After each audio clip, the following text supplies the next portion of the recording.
Zonja e zotrinj, ju përshëndes nga Ditari mbrëmjes këtu në A2 CNN kundër zhvillimet kryesore do të ndiqni. Kryeministri Edi Rama qetësoi punonjësit e administratës publike dhe pensionistët, nuk do të ketë ulje pagash dhe pensionesh, ta kreu i qeverisë, ndërsa njoftoi një tjetër fash për hapjen e bizneseve. Konfirmohen 16 raste të reja me Covid në vendin tonë, duke çuar numrin e të prekurve në total në 766. 9 prej të prekurve janë në Tiranë. Të shtruar në infektiv rezultojnë edhe 3 ushtarë shqiptar të këforit të ardhur nga Kosova. Vjedhja është vepra penale me nivelin më të lartë për gjatë vitit të shkuar sa i takon kriminalitetit në vendin tonë. Kjo faktohet në raportin vjetor që Prokuroria e Përgjithshme i ka dërguar Kuvendit në lidhje me veprat penale për vitin e shkuar. Ju përshëndes nga ky ditar special ku ndër të tjera do të ndiqni. Lidhja Demokratike e Kosovës dhe Aleanca për Ardhmërinë e Kosovës arritën marrëveshje për bashkëqeverisjen. Abdullah Hoti i LDK-s është kandidat për kryeministër, ndërsa Aleanca për Ardhmërinë e Kosovës do të marrë 4 ministri. Mbi 300 milion persona mund të mbeten pa punë nga pandemia koronavirus. Paralajmërimi vjen nga organizata ndërkombëtare e punës që thekson se më e prekur mbetet ekonomia informale. Premier Liga angleze dhe La Liga në Spanjë pritet të rinisin në javën e dytë të muajit qershor, ndërsa në Gjermani futbolli mund të rikthehet që në muajin maj. Italia rrezikon të ndjekë skenarin si në Francë pra të mbylljes së kampionatit.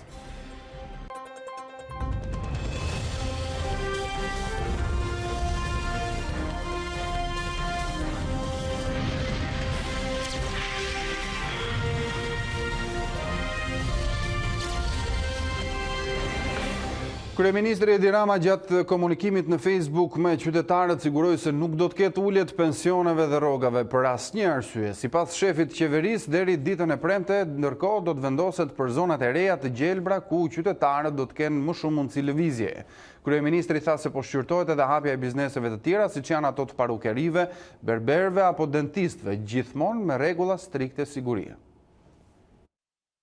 Për sa i përket qëndrimit zyrtar të qeverisë dhe timit, kur asnjëherë nuk ka pasur dhe nuk do të ketë për arsyet e stërthëna prekje të pensioneve apo të pagave. Përkundrazi, nëse do të preken vetëm për të rritur, nuk do të preken për të ulur për asnjë arsye në botë. Në vijim deri ditën e premte do të kemi një konkluzion dhe do të lajmërojmë për zonat e reja të gjelbërta që ushtohen zonave tani më të vendosura si të tilla. Në javën e vijim ne do të bëjmë një analizë të thellë me ekspertët, do të ballafaqohemi edhe me komitetin lidhur me procesin e hapjes më tejshme të korridoreve ajrore dhe të korridoreve toksore, pra në 11 maj mund të kemi një lehtësim në raport me domosdoshmërinë e karantinimit në hotel dhe sidoqoftë në javën e ardhshme do të duhet shikojmë me shumë kujdes të gjithë elementet që na duhen për të bërë një analizë të saktë. Mbeten në proces për të studiuar dhe për të lehtësuar sigurisht disa biznese shumë specifike, floktorët, berberët, dentistët, me rregulla strikte dhe me protokolle të përgatitura do të mund të lehtësojmë edhe këtë aktivitet. Pas fondit monetar ndërkombëtar dhe Banka Botërore parashikon recesion të fortë për ekonominë shqiptare këtë vit si pasojë e koronavirusit. Një rënje nga 5% deri në 6.9% është vlerësimi i institucionit financiar ndërkombëtar, sipas të cilit goditjet më të forta do t'i pësojë tregu i punës si dhe sektori i turizmit. Pas fondit monetar ndërkombëtar dhe Banka Botërore bën parashikimin e zymt për ecurinë e ekonomisë shqiptare këtë vit, institucioni financiar ndërkombëtar vlerëson se ekonomia shqiptare do të bjerë si pasojë e koronavirusit me 5%, Ky është parashikimi për skenarin bazë, pasi nëse kriza zgjat në kohë, atëherë tkurrja e ekonomisë shqiptare mund të arrijë deri në 6.9%. Vlerësimet e reja u bën në raportin ekonomik për vendet e Ballkanit Perëndimor. Raporti ka vlerësuar ndikimin e Covid-19 në ekonomitë e rajonit. Në të theksohet se të 6 vendet e Ballkanit do të bien në recesion dhe qeveritë duhet të marrin masa për të përballuar efektet e koronavirusit. Banka Botërore vlerëson se ekonomitë e rajonit ishin të brishta edhe përpara përhapjes së koronavirusit. Për sa i përket Shqipërisë, në raport theksohet se i goditur do të jetë tregu i punës, duke qenë se ai është i bazuar në nivelin e lartë të vetpunësimit dhe punësimit informal. Ekziston rreziku i shkatërimit të vendeve të punës. Së dyti, rëndësia që ka sektori i turizmit për ekonominë e Shqipërisë e bën më të ndjeshëm ndaj ndikimit ekonomik të krizës krahasuar me vendet e tjera të rajonit. Së treti, mbështetja e politikës fiskale është thelbësore për të ndihmuar sektorin privat për të përballuar krizën, por vendet e rajonit nuk kanë hapësirë të mjaftueshme fiskale për masa të reja. Kjo është veçanërisht e vërtet për Kosovën dhe Shqipërinë. Banka Botërore vlerëson se 2 goditje të njëpasnjëshme me pasoja shkatruese, tërmeti 26 nëntorit dhe pandemia Covid-19 kanë ngrirë një pjesë të madhe të ekonomisë shqiptare. Nëse shumica e aktiviteteve ekonomike mund të rinjisi në fillim të verës, sipas raportit, rritja vjetore e prodhimit të përgjithshëm kombëtar pritet të tkurret me 5% për vitin 2020.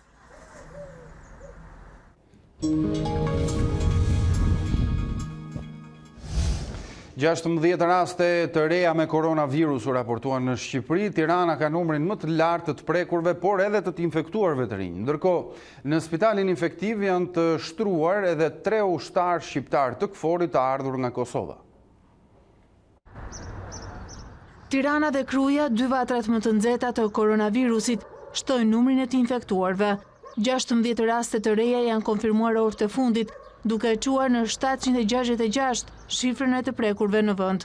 Mes të infektuarve janë dhe 3 ushtarë shqiptar të këforit, tashmë të shtruar në spitalin infektiv. Nga rezultatet e testimeve janë konfirmuar 16 raste pozitive. 9 raste janë në Tiranë, 1 rast është në Shkodër, 5 raste në Krujë dhe 1 rast në Berat. Deri në këto momente janë testuar 8.028 raste të dyshuar, për të cilëve janë konfirmuar Covid pozitiv 766 raste. Mes të shtruarve në spitalin infektiv janë dhe 3 qytetarë shqiptar, pjesë e misionit të këforit, pozitiv me Covid-19, rastet importuara nga Kosova. Sipas të dhënave të Ministrisë së Shëndetësisë, 90% të prekurve po e kalojnë sëmundje në shtëpi, në monitorimin e mjekëve të familjes. Ndërkohë, specialistët deklarojnë se situata është e qëndrueshme, është ulur numri i shtrimeve në spital dhe pacientëve të intubuar. Megjithatë, me lehtësimin e masave, shtohet rreziku për përhapjen e virusit. Që kjo situatë vazhdoj e tillë kontrolluar edhe në kushtet e lehtësimit të masave, Ministria e Shëndetësisë dhe Mbrojtjes Sociale i bën thirrje të gjithë qytetarëve të respektojnë masat e marra dhe të respektojnë maksimalisht ato, duke ndjekur distancimin fizik dhe masat e higjienës personale.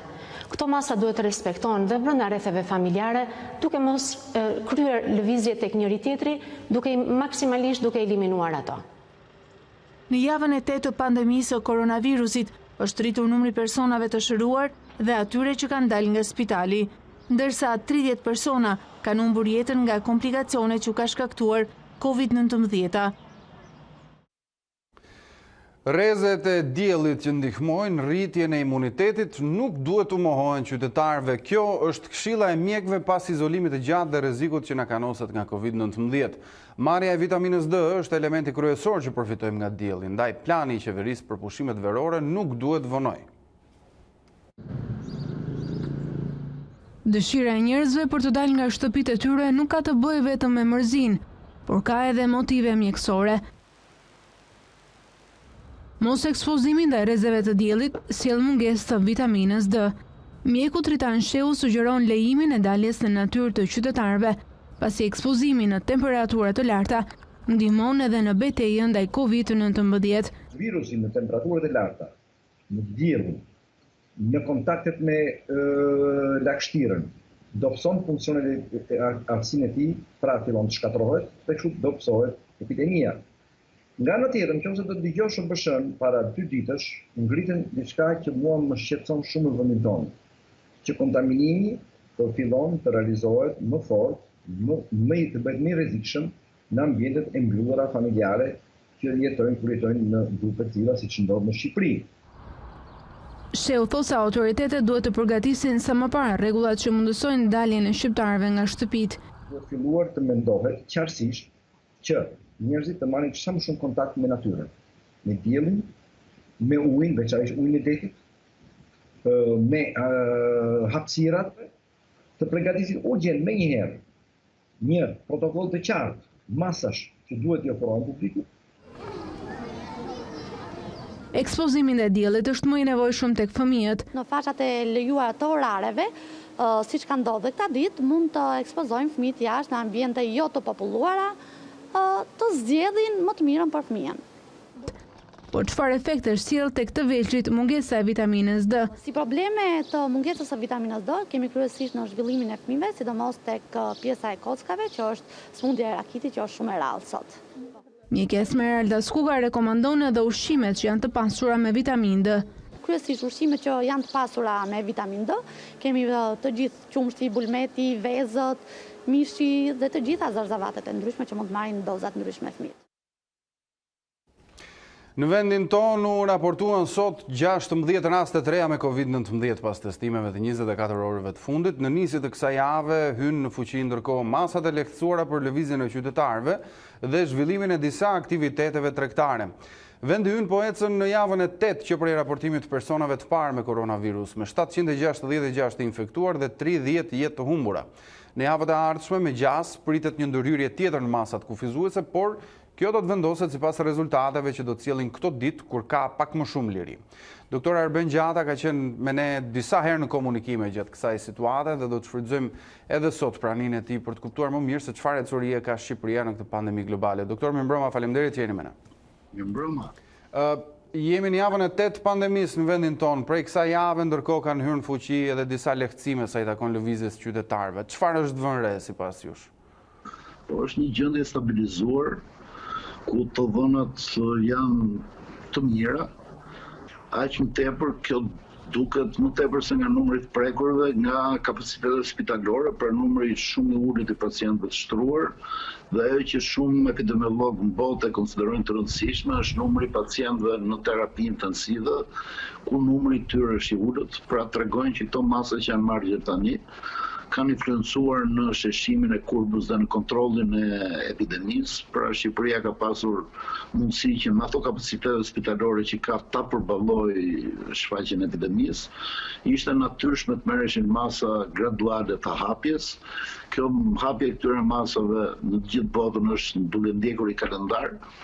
Pra në qoftë se do shohim shumicën e vendeve të botës, hapin një pjesë të aktiviteteve, presin 2 javë, sepse këto shifra që kemi tani janë shifra të periudhës që Shqipëria ka qenë e karantinuar, dhe në krye 2 javë do duket si janë shifrat e infeksionit, e përhapjes së smundjes nga hapja graduale që është bërë. Të shpresojmë që qytetarët, megjithë sidomos tani në momentin e hapjes, është shumë e rëndësishme mënyra e sjelljes sociale që ne kemi, pra ruajtja e distancimit social, zbatimi atyre masave që janë thënë dhe starton në 10 herë, pasi nëse shef në sy të lirë në Tiranë, mund të shohë shpesh herë që njerëzit duke sikur ka kaluar epidemia dhe sikur s'është smundja, dhe ka plot raste që i thyen një farë masa ato masat e distancimit social që janë të domosdoshme për të ruajtur, dhe që është metoda më e mirë që ne kemi në këtë, dhe që është e mirë provuar që e kontrollon epideminë. Duke marrë shkas dhe nga shembulli që ju sollët tani në fund, doktor, ekspertët, kolegët tuaj, pra megjithatë thonë se është e pritshme një rritje në numrit të infektuarve, duke marrë për bazë edhe këtë lehtësimin e masave të lëvizjes. A mund të na jepni një numër se në çfarë mase mendohet të ndikojë kjo hapje graduale, pra ka një parashikim? Nuk mund të ketë një parashikim, sepse varet shumë nga mënyra se si do sillet popullata. Po di që në Gjermani, për shembull, nëse i kishin atë rënd, që është indeksi për hapjes 0,7 para hapjes, i vajti 1 në momentin që u hapën, dhe duke menduar për ato masat e hapjes që kanë marrë, si duhet vazhdojnë në tutje, duhet vazhdojnë kështu apo duhet rrit ndërgjegjësimi i popullatës. Dhe e rëndësishme është që rritja e numrave ose përhapja e smundjes mos preki kapacitetet mbështetëse që kanë spitalet. Pra, ne kemi një kapacitetet të caktuara spitalore, kemi një numër të caktuar shtretrish, një numër të caktuar mjekësh, një numër të caktuar pajisjesh e tjerë, dhe nuk duam të ndodhemi dhe askush nuk do, jo vetëm Shqipëria, por çdo vend tjetër në botë nuk do të ndodhet para një vale goditse e cila mund të jetë shumë e rëndë, ashtu siç ka qenë në vende tjera.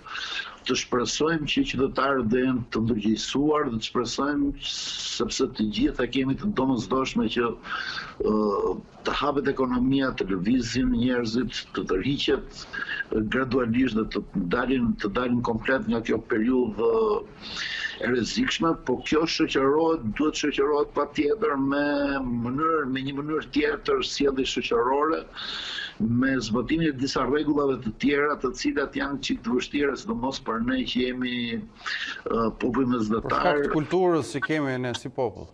Jo vetëm ne si popull, po është përgjithsisht popujt mesdhetar janë popujt më të ngrohtë. Po pikërisht pjesë e cilëve jemi dhe ne. Ne jemi në atë natyrë, pra është më kollaj që këto rregulla të zbatojnë vendet e Evropës qendrore ose Evropës veriore që e kanë dhe të mund të natyrshme këtë lloj sjellje.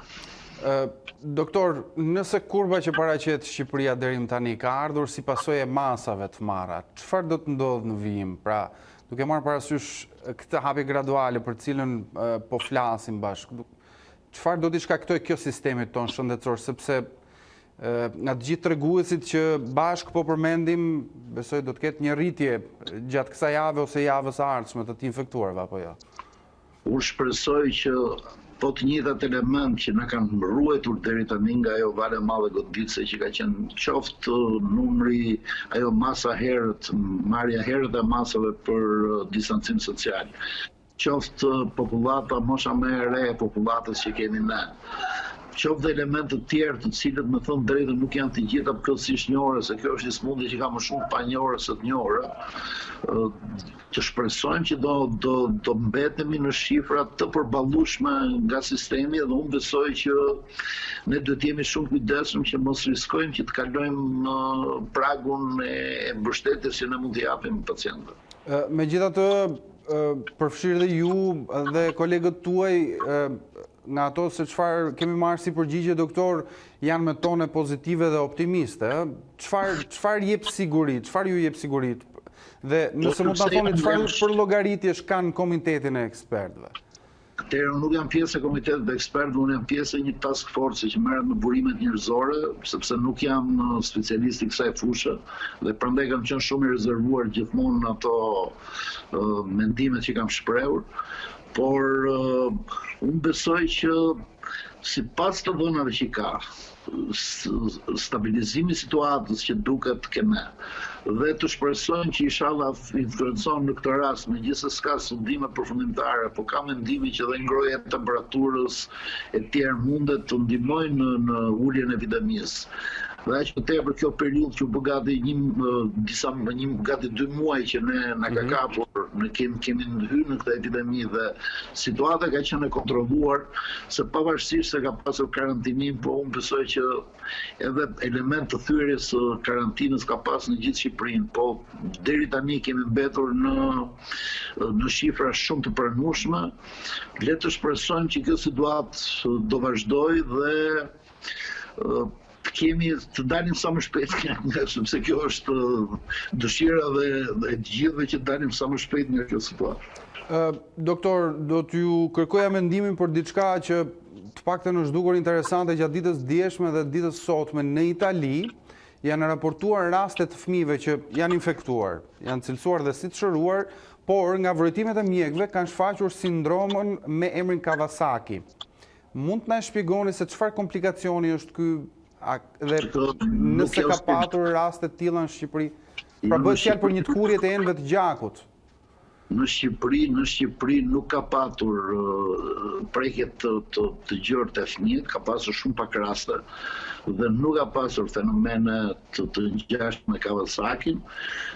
Është e njëjta histori që mendohet që është mikrotrombozat që mund ta shkaktojnë këtë histori dhe për këtë arsye ke ne që në fillim përfshi edhe këto protokollet që ka sjell OBSH tani që do zbatohen, por është zbatuar që në fillim këne, sepse protokollet ndërkombëtare janë marrë gjithmonë në trajtim për pacientëve, është përdorur këto holluset e gjakut, pra heparina ose në produktet e heparinës, heparina me peshë ulet molekulare. Pra për t'i paraprirë kësaj situate? Për t'i paraprirë kësaj situate që në moment ka vende që kanë filluar biledha ambulator trajtimin me këto, këne përgjithsisht është ruajtur për trajtimin spitalor, për jashtruar.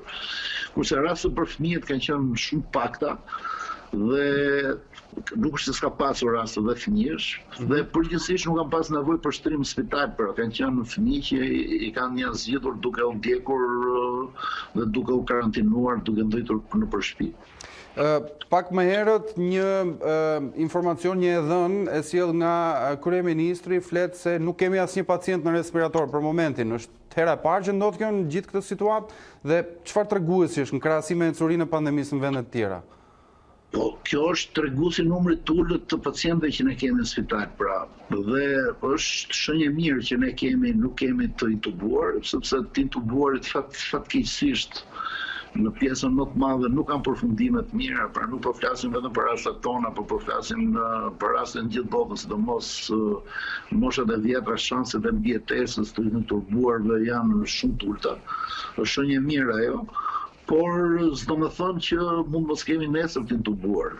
Të shpresojmë që këto, sepse është një sëmundje shumë e pabes, pra, siç kam biseduar me kolegët e mi, sidomos anestezistët dhe reanimatorët që kanë ndjekur pacientët, është një sëmundje që ti pacientin të duket shumë mirë, të duket është duke biseduar me ty dhe pastaj pëson rëndimet menjëhershme shumë të shpejta dhe një pacient që duket i stabilizuar brenda gjysore ose një orë gjys të rëndohet shumë dhe të del situata nga kontrolli.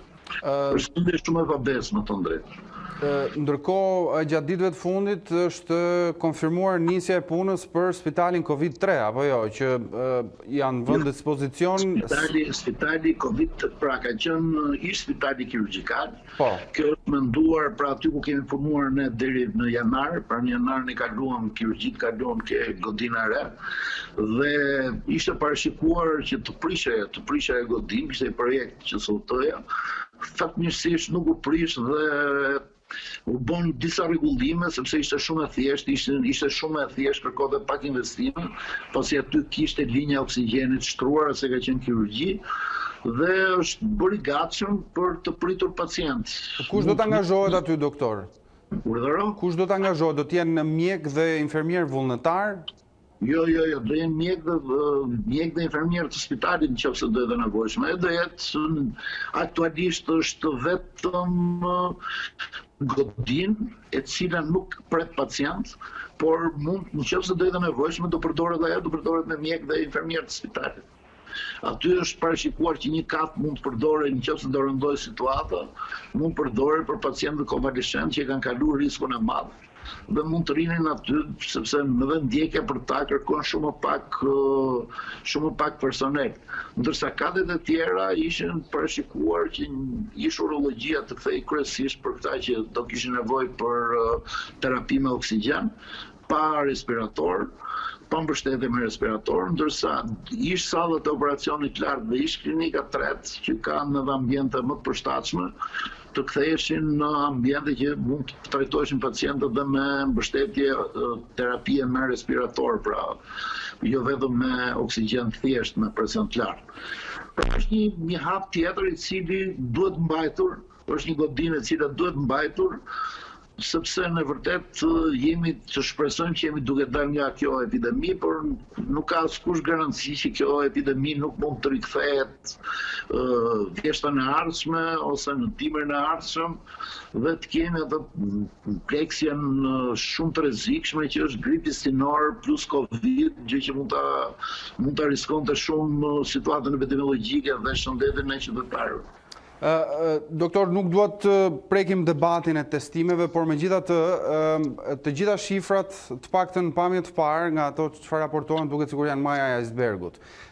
Gjurmimi i rasteve, pra le të themi testohet një person, po ndërkohë ai ka dhe kontakte me familjen dhe ata mund të jenë dhe asimptomatik. Çfarë mund të themi për të gjithë këtë situatë? Sepse Ka një risk të fshehur, apo jo? Absolutisht po. Problemi është që testimet nga komiteti është vendosur që testimet të bëhen duke ndjekur personat simptomatik dhe të bëjnë ndjekjen epidemiologjike.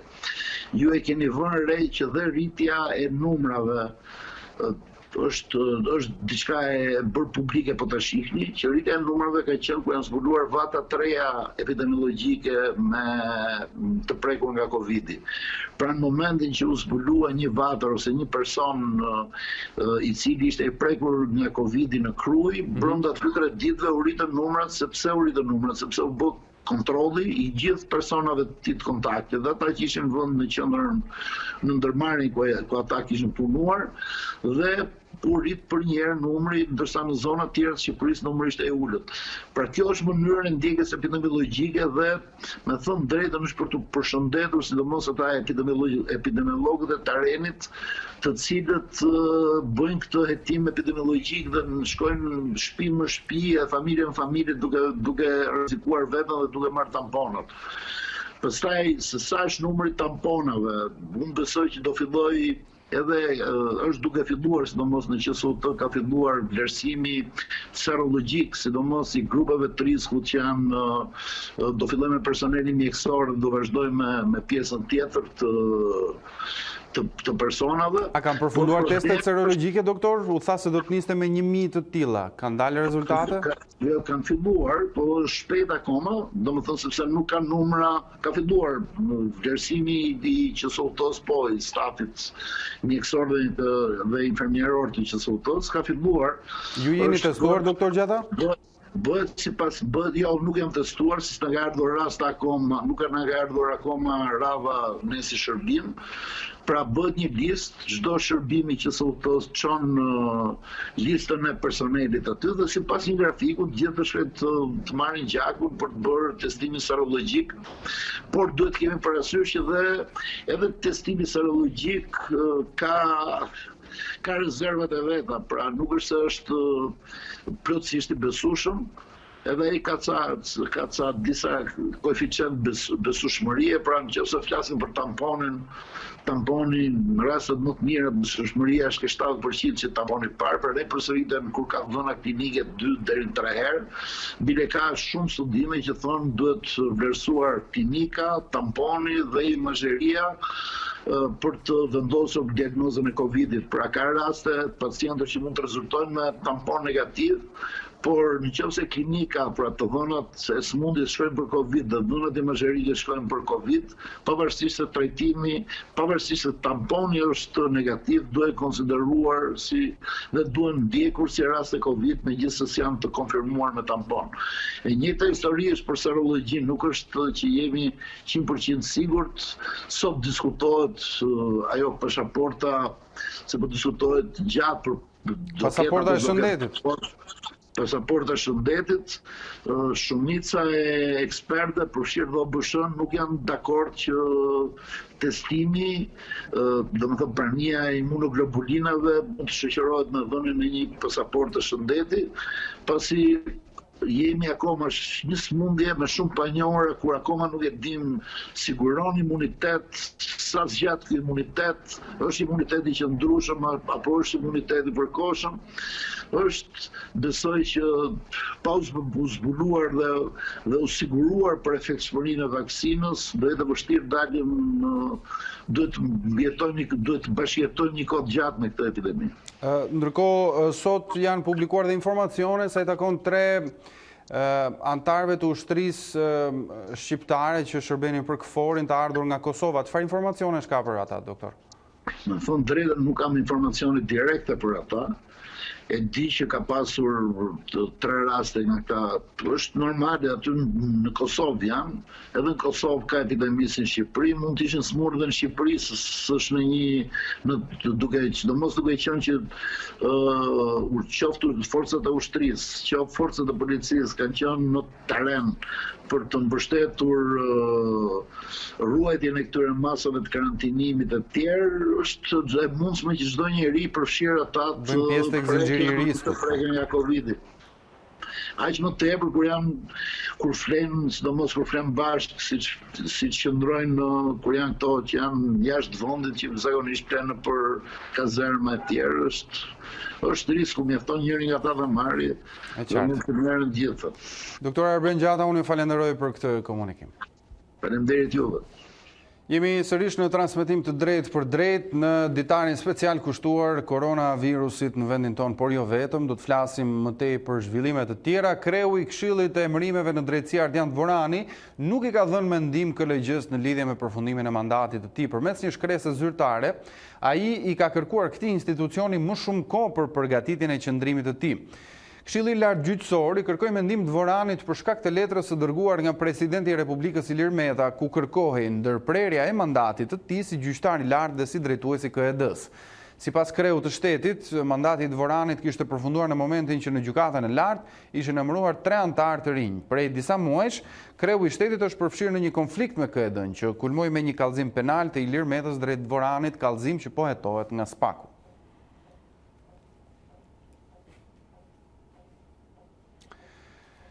Gjykata e Tiranës dënoi me 4 muaj burg një 67 vjeçar që grisi fletët e votimit teksa po shprehte vullnetin e tij në zgjedhjet e qershorit 2019. I pandehuri Astrid Çuçka nuk do të shkojë në qeli, pasi gjykata vendosi përfundimisht lënien e tij në shërbim prove për 8 muaj.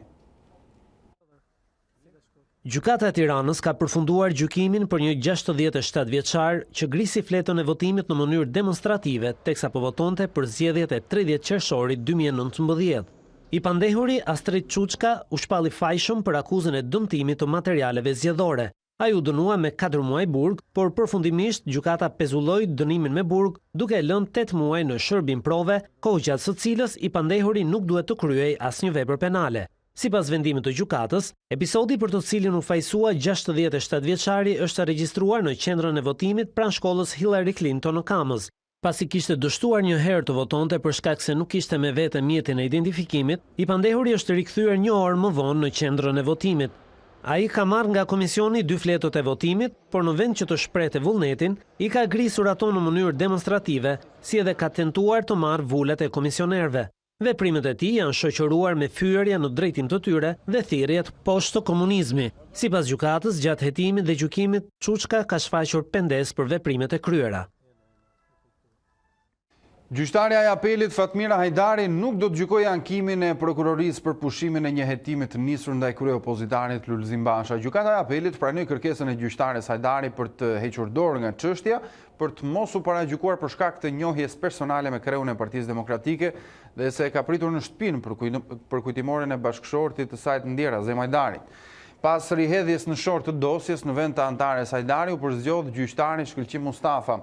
Lulzim Basha u hetua për falsifikim dokumentesh në lidhje me lobimin e kryer nga Shtetet e Bashkuara të Amerikës, por në 13 janar gjykata e Tiranës vendosi pushimin e hetimit.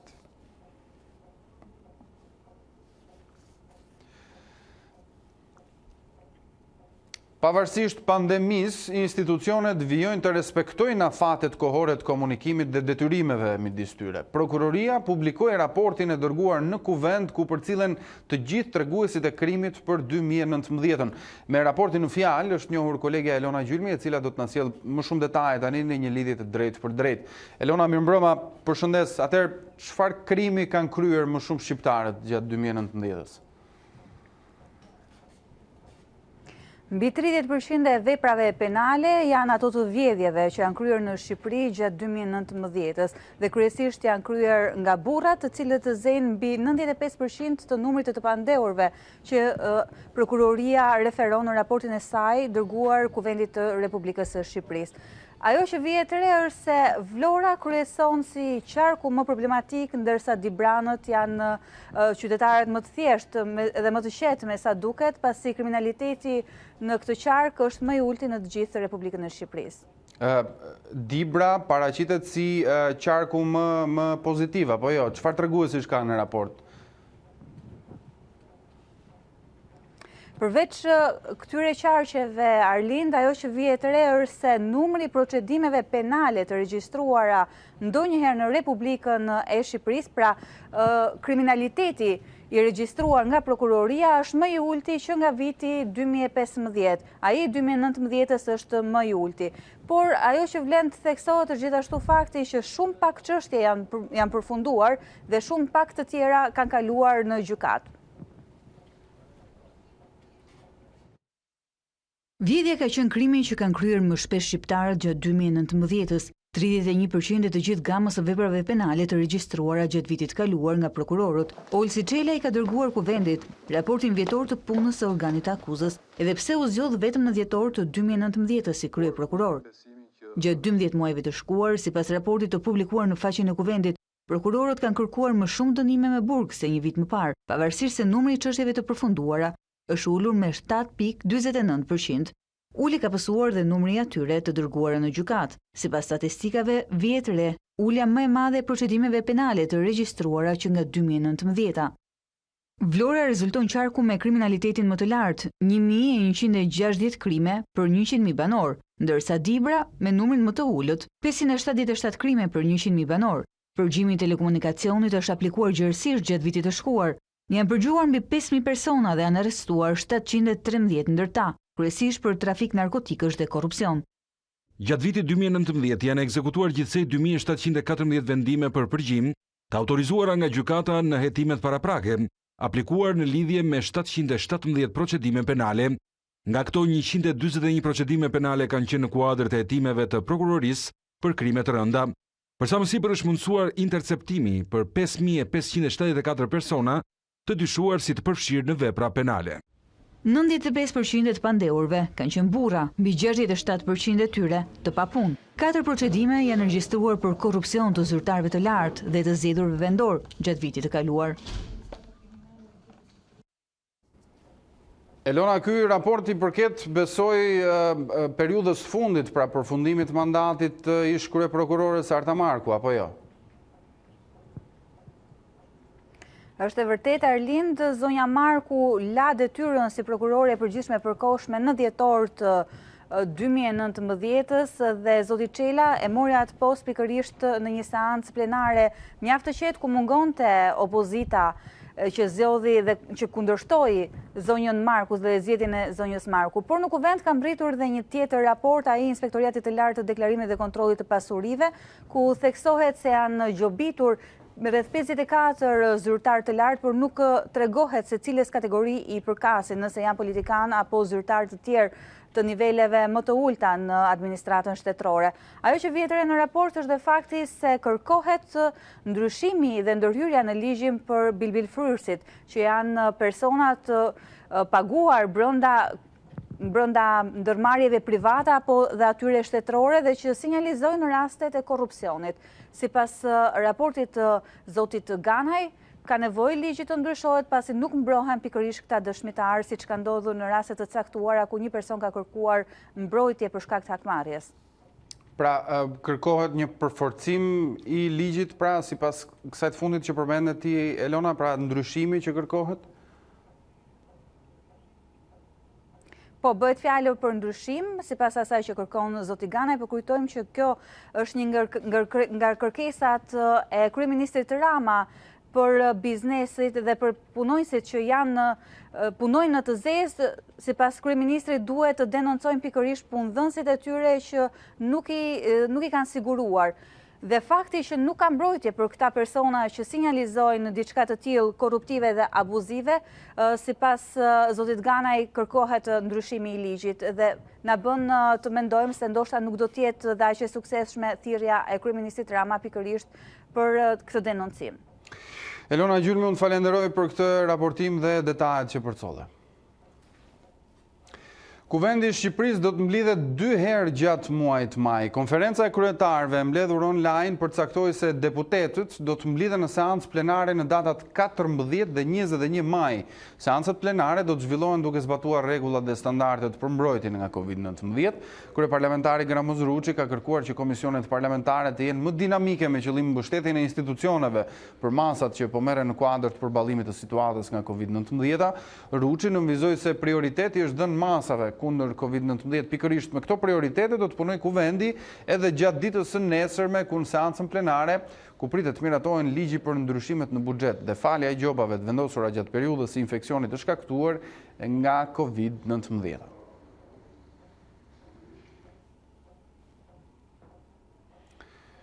Puna për reformën zgjedhore do të rinisë me një raportim para Komisionit Posaçëm të Parlamentit që është vendosur të zhvillohet më 6 maj, njësoj si për komisionet e tjera. Mbledhja do të zhvillohet online dhe deputetët do të informohen për ecurinë e deritanishme të dialogut në tryezën politike, ku merr pjesë edhe opozita jashtë parlamentare, si dhe mbi punën e bërë nga ekspertët përkatës. Njoftimin e bëri bashkëkryetari socialist i Komisionit Damian Gjiknuri. Pa humbur kohë në kuadër të Këshillit Politik, pres që bashkë me opozitën jashtë parlamentare të rifillojmë sa më shpejt punën për të arritur dakordsi mbi çështjet e mbetura pezull në zbatim të rekomandimeve të OSBE-Odirit, thot Gjiknuri. Ndërkohë situata politike duket se po gjen ekuilibrat, lidhja demokratike e Kosovës dhe Aleanca për Ardhmërinë e Kosovës arritën marrëveshje për bashkëqeverisje. Lajmin e konfirmoi kryetari i AK-s Ramush Haradinaj, partia e të cilit merr 4 ministri. Abdullah Hoti i LDK-s flitet si kandidat për kryeministër. Lidhja demokratike e Kosovës dhe Aleanca për Ardhmërinë e Kosovës kanë arritur marrëveshjen për bashkëqeverisje. Ujdia u nënshkrua pas takimit të zhvilluar mes dy kryetarëve të partisë, Ramush Haradinaj dhe Isa Mustafa, ku ishte i pranishëm edhe kandidati për kryeministër Abdullah Hoti. Ish kryeministri Haradinaj zbuloi ndarjen e portofoleve dhe emrat e ministrave të propozuar. AK do të ketë 4 ministri dhe gjithashtu zëvendës kryeministrin e parë, post për të cilin propozohet Besnik Tahiri. Zëvendës kryeministri i parë është zoti Besnik Tahiri që është me mua këtu. Pastaj për ministre jashtme është zonja Meliza Haradinaj Stuvlla, për opinion veç nuk është e familjes time Haradinaj se zakonisht keq kuptohen. Njëkohësisht është për ministër drejtësisë, pra është zoti Selim Selimi, ministër i zhvillimit ekonomik është Berim Kuçi dhe ministri i arsimit është profesor Ramlika. Kryetari i AK-s tha se tani pritet që lidhja demokratike e Kosovës të finalizojë edhe marrëveshjet me partitë e tjera, para se të nisin procedurat në kuvend për formimin e qeverisë. Por sipas tij, shumë shpejt do të lëvizet drejt vendimit dhe votimit në kuvend për qeverinë e drejtuar nga LDK-ja. Koalicionit qeverisës që pritet i bashkohen edhe nisma social-demokrate, lista serbe dhe AKR, duhet të sigurojë 61 vota në parlament. Lëvizja vetëvendosje, fituesja e zgjedhjeve të 6 tetorit, ka kërcënuar të çojë në gjykatën kushtetuese formimin e qeverisë së re. Partia Demokratike e Kosovës ndërkohë nuk do ta votojë qeverinë e re që pritet të formohet nga koalicioni LDK-AK, nisma dhe minoritetet. Kadri Veseli tha se kriza politike duhet zgjidhet vetëm me zgjedhje të reja, të cilat duhet mbahen pas pandemisë koronavirus. Asnjë deputet i PDK-s nuk do ta voton qeverinë e mashtrimit. Lidhja Demokratike e Kosovës dhe lëvizja vetëvendosje e partin përgjegjësinë për situatën cilën na ka sjellur. Ata duhet ta tejkalojnë vetë këtë situatë, po zgjedhja më e mirë është momentin kur krijojnë kushtet pas pandemisë të kemi zgjedhje demokratike në cilën do të kemi edhe legjitimitet demokratik. Ndërkohë sa i përket pandemisë në rajonin ton, Kosova raportoi vetëm 10 raste të reja me COVID-19 të martën, më pak nga ditët paraardhëse pozitive, ndërkohë janë edhe dënat sa i përket të shëruarve, ndërsa 31 qytetarë kanë fituar betejën me koronavirusin. Në vend numërohen gjithsej 790 persona të infektuar dhe 22 viktima, sipas raportimit fundit. Përballë kritikave për numrin e ulët të testimeve, autoritetet pranuan se nuk ka mjaftueshëm teste për të gjithë popullsinë. Bilanci i hidhur ndërkohë në Maqedoninë e Veriut, ku autoritetet raportuan 3 jetë të humbura në 24 orë, bëhet fjalë për 2 pacientë nga Kumanova dhe 1 nga Shkupi. Në total, koronavirusi ka marrë 74 jetë njerëzish, ndërsa të prekurit janë mbi 1400. Mbi 2500 ndërkohë janë të prekurit në Greqinë fqinje, ku kanë humbur jetën 138 persona. Qeveria serbe izolon totalisht qytetarët gjatë orëve të natës dhe gjatë festave kombëtare. Përfaqësues dhe mbështetës të opozitës u ngritën në protest, duke deklaruar se qeveria po i kthem pas në vitet 90 dhe po i burgos për 80 orë.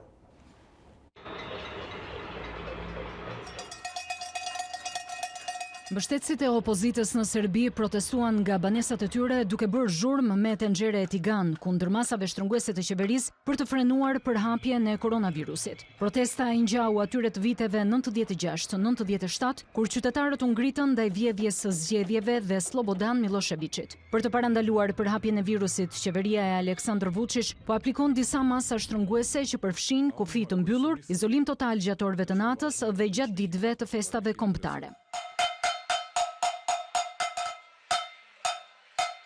Janë rikthyer vitet 90, madje më keq. Ndaj dhe ne ju rikthyem kësaj forme proteste. Edhe vitin e kaluar pati disa tentativa për të bërë një gjë të tillë, por tashmë njerëzve u është sosur durimi me këtë izolim, me këtë burgosje për 80 orë. Qeveria ka filluar të lehtësojë ngadalë kufizimet pasi u vu re një ngadalësimi për hapjes së virusit në vend, por bëri me dije se do të lërë në fuqi mbylljen totale gjatë festës së 1 majit. Deri më tani, Serbia ka raportuar 168 vdekje nga COVID-19 dhe 8.497 persona të infektuar. Greqia do të nisë sezonin turistik duke nisur nga muaji korrik. Autoritetet do të lejojnë pushuesit në plazhe, por me masa të rrepta kufizuese si ruajtja e distancimit social dhe përdorimi i maskave mbrojtëse. Një studim i fundit në shtetin Helen zbuloi se rreth 65% e operatorëve turistik do të falimentojnë për shkak të pandemisë. Hapësira plazhi të boshatisura shtrihen përgjatë ishullit të Korfuzit në Greqi dhe hotelierët janë në dyshim nëse do të hapin dyert këtë verë. Vitin e kaluar ky shtet priti 34 milion turist, por turizmi, i cili është burim kryesor të ardhurash, është goditur rënd nga masat e vendosura për të luftuar koronavirusin. Greqia tani po mundohet të shpëtojë nga ajo që ka mbetur nga ky sezon turistik. Turizmi po përballet me krizën më të madhe të gjeneratës sonë.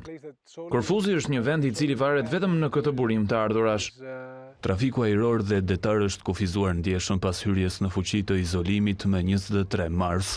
Greqia aktualisht po rri më këmbët nga kriza e kaluar financiare dhe vitin e kaluar, turizmi solli 18 miliardë euro të ardhura. Autoritetet helene kanë prezantuar dhe një plan për të mirëpritur turistët në korrik. Është një pyetje për $1 milion. Sigurisht kjo varet nga të gjitha vendet e prekura dhe se si ato do të veprojnë lidhur me krizën, por ne synojmë që të rihapim turizmin në korrik. Zyrtari pohon se ky sezon do të jetë shumë ndryshe nga të kaluarit dhe rikthimi në plazhe nuk do t'i ngjasojë atij që ne njohim.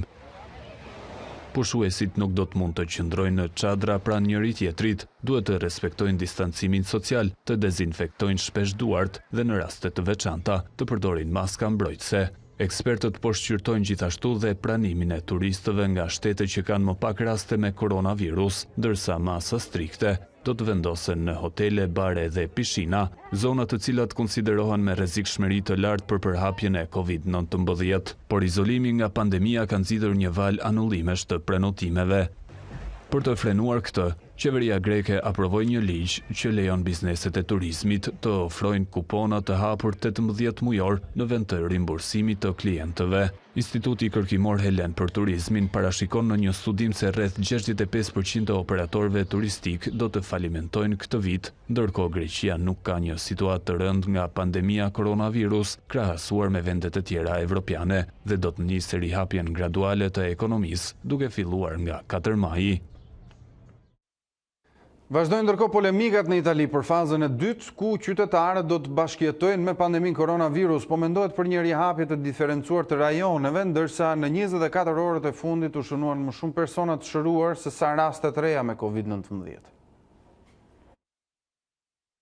Italia shënon përmirësim në pandemin koronavirus. Në 24 orët e fundit u regjistruan 323 viktima, shifër në rënje nëse e krahasoj me atë të një dite më parë. Në total, COVID-19 u ka marrë jetën më shumë se 27.000 personave.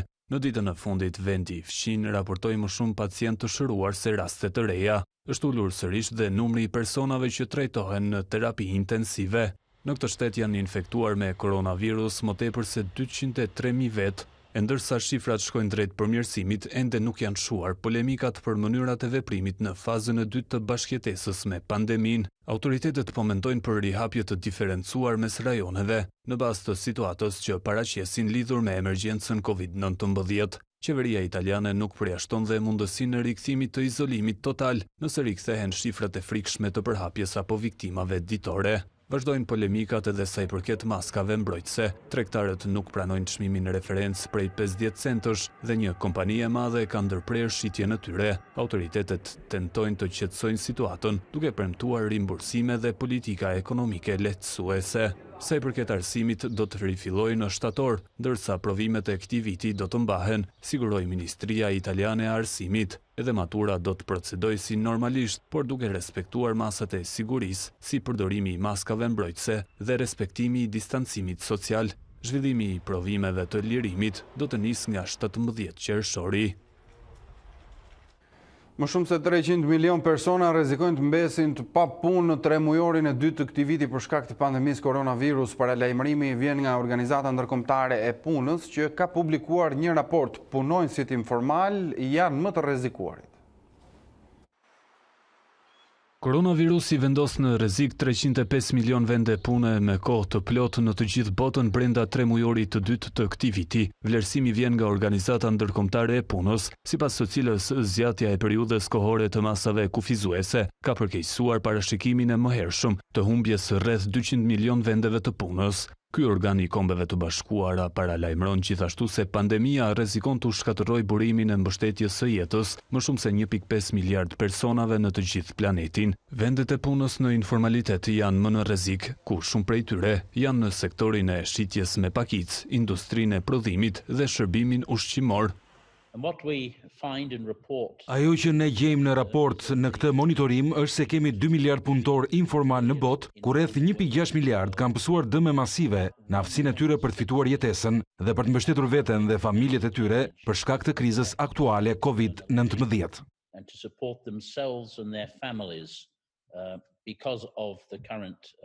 Sipas raportit, 2 miliard punonjës informal kanë pësuar ulje të pagës me rreth 60% gjatë muajit të parë të përhapjes së pandemisë. Për miliona punonjës, mungesë të ardhurash do të thotë mungesë ushqimi, sigurie dhe të ardhmeje, shton kreu i Organizatës Ndërkombëtare të Punës. Ryder thot gjithashtu se miliona biznese mezi po mbijetojnë dhe nënvizon se nëse ato nuk ndihmohen në këtë periudhë të vështirë, rrezikojnë të zhduken.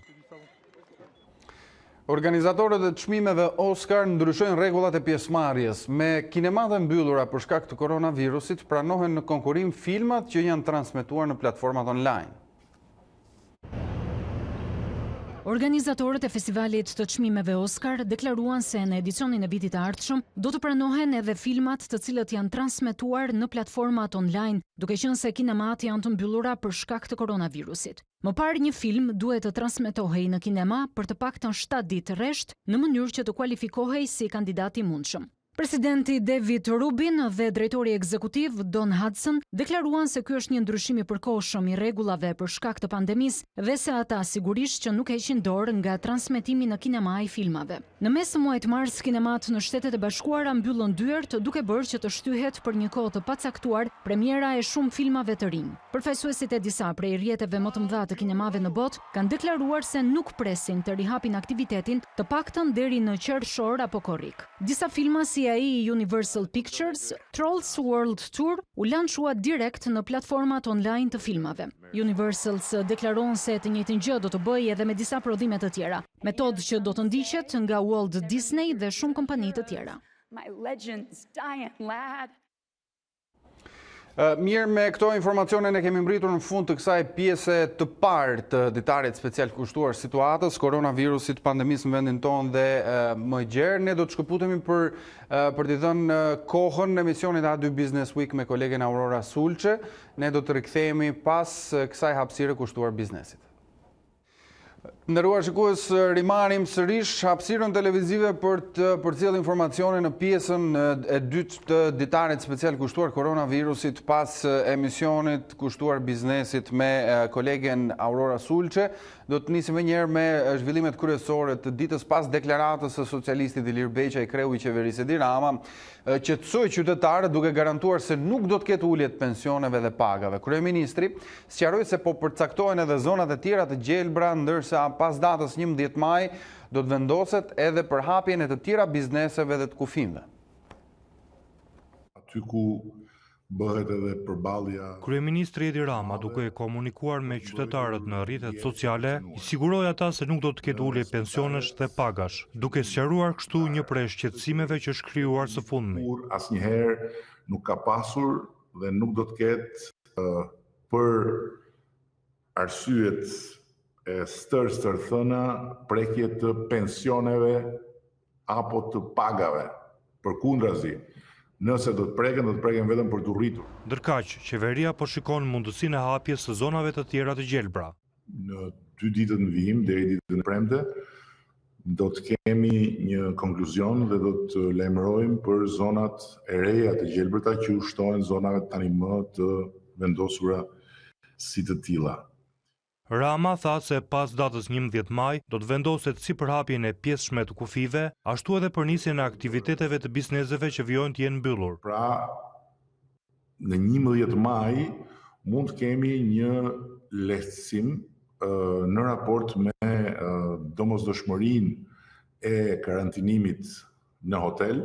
Mbeten në proces për të studiuar dhe për të lehtësuar sigurisht disa biznese shumë specifike, floktorët, berberët, sidoqoftë me rregulla strikte dhe me protokolle të përgatitura, do të mund të lehtësojmë edhe këtë aktivitet, ku ka ajo pak të punësuar dhe pastaj mbetemi tek qendrat tregtare dhe tek restorantet dhe baret, qendrat tregtare më parë, restorantet dhe baret më pas, pasi dihet fare mirë që janë edhe pikat më delikate.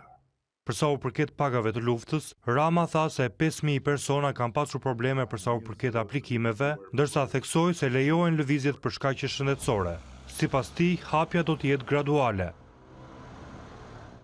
Pas Fondit Monetar Ndërkombëtar edhe Banka Botërore parashikon recesion të fortë për ekonominë shqiptare këtë vit si pasojë e koronavirusit. Një rënje nga 5% deri në 6.9% është vlerësimi i institucionit financiar ndërkombëtar, sipas të cilit goditjet më të forta do t'i pësojë tregu i punës dhe sektori i turizmit. Pas Fondit Monetar Ndërkombëtar dhe Banka Botërore bën parashikimin e zymt për ecurinë e ekonomisë shqiptare këtë vit, institucioni financiar ndërkombëtar vlerëson se ekonomia shqiptare do të bjerë si pasojë e koronavirusit me 5%. Ky është parashikimi për skenarin bazë, pasi nëse kriza zgjat në kohë, atëherë kurri i ekonomisë shqiptare mund të arrijë deri në 6.9%. Vlerësimet e reja u bën në raportin ekonomik për vendet e Ballkanit Perëndimor. Raporti ka vlerësuar ndikimin e Covid-19 në ekonomitë e rajonit. Në të theksohet se të 6 vendet e Ballkanit do të bien në recesion dhe qeveritë duhet të marrin masa për të përballuar efektet e koronavirusit. Banka Botërore vlerëson se ekonomitë e rajonit ishin të brishta edhe përpara përhapjes së koronavirusit. Për sa i përket Shqipërisë, në raport theksohet se i goditur do të jetë tregu i punës, duke qenë se ai është i bazuar në nivelin e lartë të vetpunësimit dhe punësimit informal. Ekziston rreziku i shkatërimit të vendeve të punës. Së dyti, rëndësia që ka sektori i turizmit për ekonominë e Shqipërisë e bën më të ndjeshëm ndaj ndikimit ekonomik të krizës krahasuar me vendet e tjera të rajonit. Së treti, mbështetja e politikës fiskale është thelbësore për të ndihmuar sektorin privat për të përballuar krizën, por vendet e rajonit nuk kanë hapësirë të mjaftueshme fiskale për masa të reja.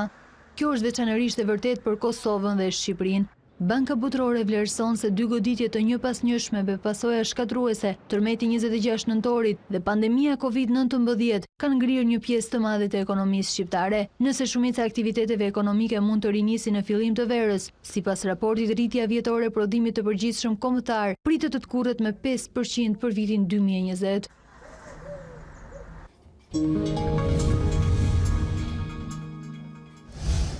16 raste të reja me koronavirus u konfirmuan në vendin ton. Tirana ka numrin më të lartë të prekurve, por edhe të infektuarve të rinj. Ndërkohë, në spitalin infektiv janë të shtruar edhe 3 ushtarë shqiptar të KFOR-it të ardhur nga Kosova. Tirana dhe Kruja, 2 vatrat më të nxehta të koronavirusit, shtojnë numrin e të infektuarve. 16 raste të reja janë konfirmuar orët e fundit, duke e quar në 766 shifrën e të prekurve në vend. Mes të infektuarve janë dhe 3 ushtarë shqiptar të KFOR-it, tashmë të shtruar në spitalin infektiv. Nga rezultatet e testimeve janë konfirmuar 16 raste pozitive. 9 raste janë në Tiranë, 1 rast është në Shkodër, 5 raste në Krujë dhe 1 rast në Berat. Deri në këto momente janë testuar 8.028 raste të dyshuar, për të cilëve janë konfirmuar COVID pozitiv 766 raste. Mes të shtruarve në spitalin infektiv janë dhe 3 qytetarë shqiptar, pjesë e misionit të KFOR-it, pozitiv me COVID-19, rastet importuara nga Kosova. Sipas të dhënave të Ministrisë së Shëndetësisë, 90% të prekurve po e kalojnë sëmundje në shtëpi, nën monitorimin e mjekëve të familjes. Ndërkohë specialistët deklarojnë se situata është e qëndrueshme, është ulur numri i shtrimeve në spital dhe pacientëve të intubuar. Megjithatë, me lehtësimin e masave, shtohet rreziku për përhapjen e virusit. Që kjo situatë të vazhdoj e tillë e kontrolluar edhe në kushtet e lehtësimit masave, Ministria e Shëndetësisë dhe Mbrojtjes Sociale i bën thirrje të gjithë qytetarëve të respektojnë masat e mara dhe të respektojnë maksimalisht ato, duke ndjekur distancimin fizik dhe masat e higjienës personale. Këto masa duhet të respektohen dhe brenda rrethave familjare, duke mos kryer lëvizje tek njëri tjetri, maksimalisht duke eliminuar ato. Në javën e 8 të pandemisë së koronavirusit, është rritur numri personave të shëruar dhe atyre që kanë dalë nga spitali, ndërsa 30 persona kanë humbur jetën nga komplikacionet që ka shkaktuar COVID-19.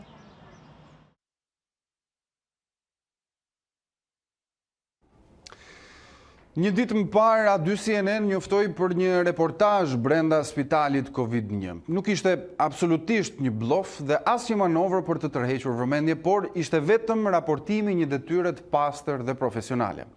Edhe pse respektuam të gjitha protokollet e institucioneve përkatëse, por edhe në respekt edhe të kolegëve, një refuzim i pa justifikuar pengoi realizimin gjatë ditës së dieshme të këtij reportazhi, por nuk e dështoi misionin e A2 CNN. Misioni ynë nuk është një garë me vdekjen, as të turremi si të babzitur pas çdo lajmi, veçanërisht atij të keqit, e aq më pak të garojmë në mënyrë të pandershme me kolegët. Misioni ynë është për të sjellë të vërtetën, ajo e vërtetë që shihet me sy, preket me dorë dhe artikulohet me fjalë. Kolegu Julian Kasapi dhe Endrit Myftari, operatori ynë, arritën ta realizojnë këtë reportazh. Unë ju ftoj ta ndiqni.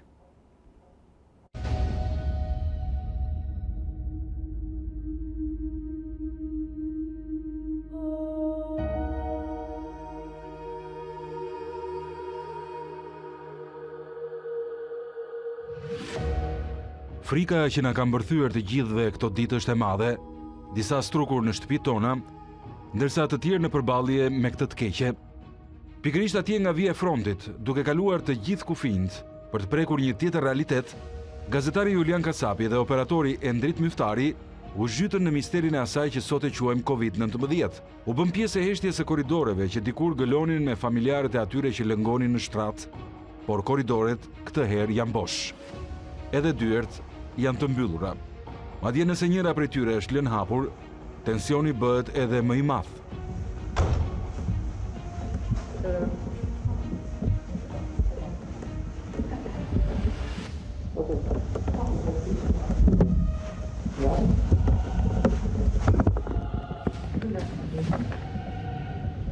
Ne jemi në shërbimin e urgjencës të spitalit infektiv, ku bëhet paraqitja e parë e pacientit, i cili dyshohet ose është i konfirmuar që është me COVID, dhe këtu është stacioni i parë që bën pacienti, ku triazhohet nga ana mjekësore dhe merret vendimin nëse duhet shtruar apo jo. Ambulanta është e pajisur me shumë dhoma, ku kemi dhomat të izolimit të paracaktuara dhe një personel i cili pret në mënyrë të vazhdueshme persona që kërkojnë ndihmë mjekësore për të shtruar ose jo në kushte spitali.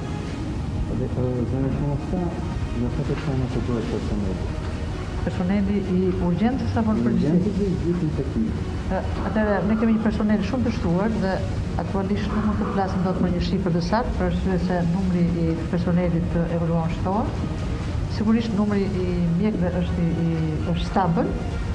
Kemi pjesë të mjekë të reanimacionit, kemi mjekë që bëjnë imazherim, që doktor Renato Osmane, kemi laborant që kryen pjesën e imazherisë për skanerit të mushkrive që u duhet këtyre pacientëve.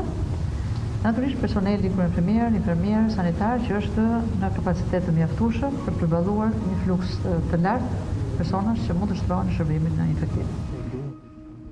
Jemi në katin e parë të infektivit, aty ku nuk ka të intubuar, por ka të sëmurë në gjendje të rënduar shëndetësore.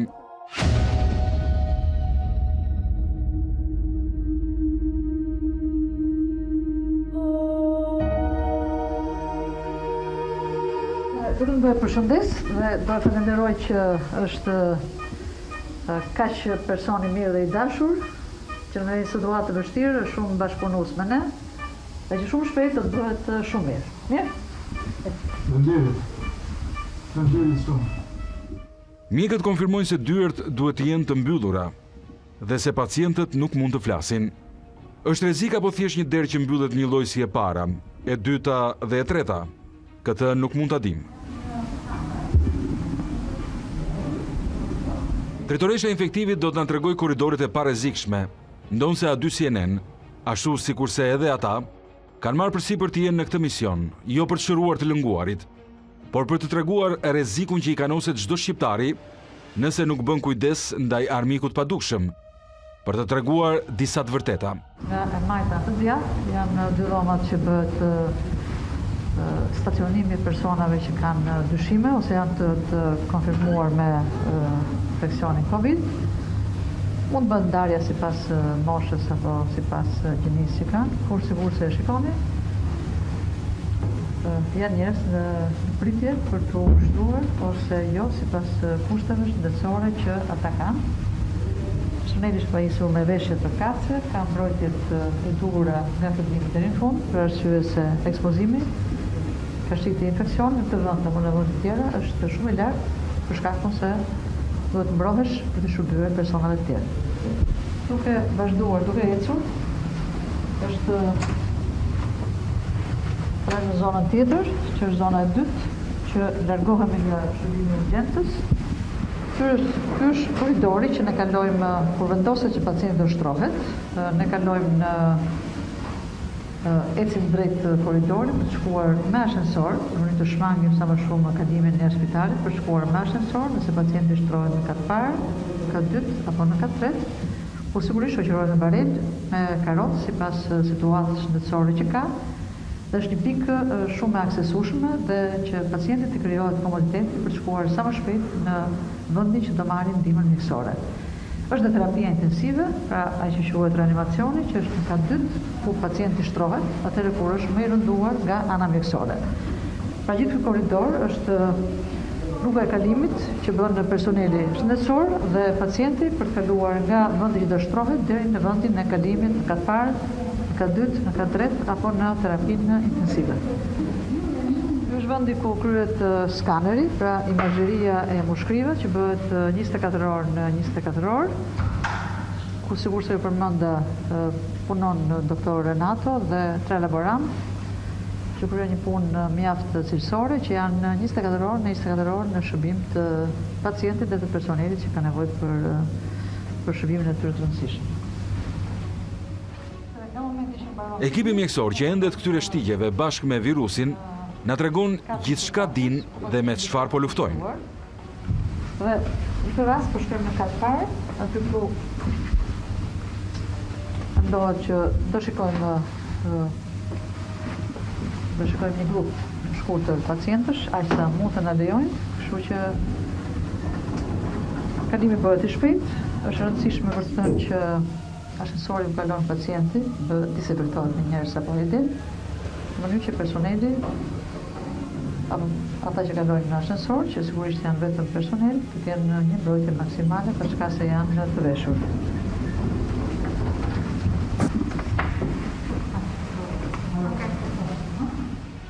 Por, për te i përpjekjes së tyre, misionarët e veshur me të bardha i kanë direktivat e qarta. Ishte zonë më pak e rrezikshme. Sigurisht se shikoni personeli është në pritje, pra në hyrje të vendit ku ndodhen pacientë të shtruar dhe natyrisht është zonë e rrezikshme edhe për juve, për ne pa diskutim. Ne do bëjmë kalim shumë të shpejt në katën e parë. Ne nuk mund të vizitojmë të sëmurët dhe shtigjet tona të lejueshme për të vizituar ishin korridoret e heshtura me dyert që mbylleshin njëra pas tjetrës.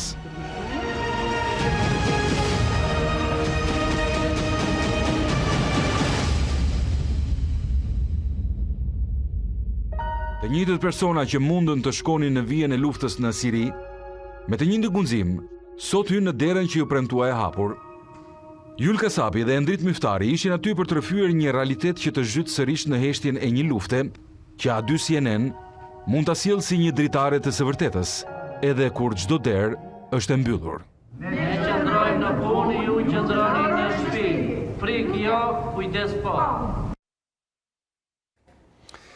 Ky ishte materiali i realizuar nga kolegu Julian Kasapi dhe Endrit Myftari, të cilët siç e prezantuan pak më herët, mundën dhe arritën të futen në spitalin Covid-1, spitalin e infektivit këtu në kryeqytet, ku siç dëshmuan nëpërmjet pamjeve, aq sa patën mundësi na sollën për të përcjell pra tek ju të nderuar shikues se si është realiteti atje, por jo gjithçka. Megjithatë, për më shumë detaje, unë kam Julian Kasapin në komunikim të drejtë për drejtë. Juli, mirëmbrëma. Shoh që ti pas vizitës dhe reportazhit që ke kryer bashkë me kolegun Endrit Myftari, ndodhesh në ambientet e një dhome. Besoj po zbatoni rregullat dhe udhëzimet e protokolleve. Jeni në karantinë tashmë apo jo?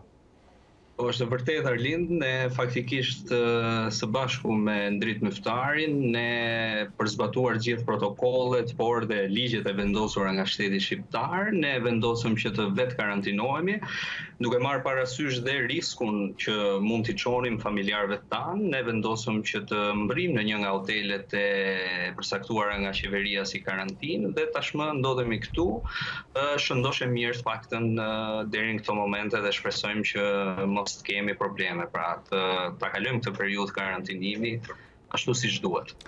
Jul, ajo çfarë ne përcollëm nëpërmjet pamjeve që ju na bët mundura për t'ja u çuar dhe për t'ua transmetuar shikuesve është një gjë dhe diçka tjetër është se si e përjetuat ju vetë. Ti, Jul, si e pe këtë botë e cila ka vëmendjen e gjithë shqiptarëve për momentin, pra për më shumë se mbi një muaj e gjysmë, pra i gjithë vëmendja është tek infektivi, spitali Covid-1. Çfarë bote pe aty brenda?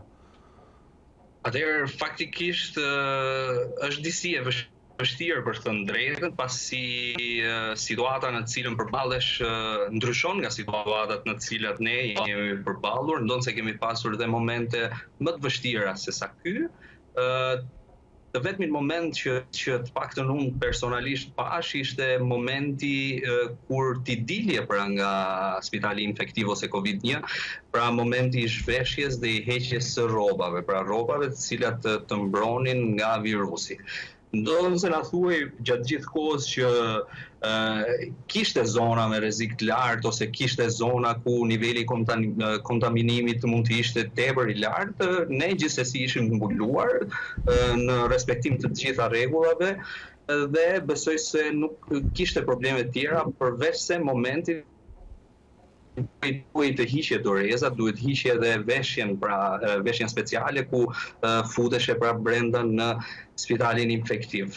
Besoj se nuk kishte rrezik më të shtuar, por duke parë të gjithë ata pacientë pra të cilët janë zhveshur dhe të cilët qëndrojnë në dhomat e izolimit ose në dhomat e terapisë, siç quhen në spitalin infektiv Covid-1, të paktën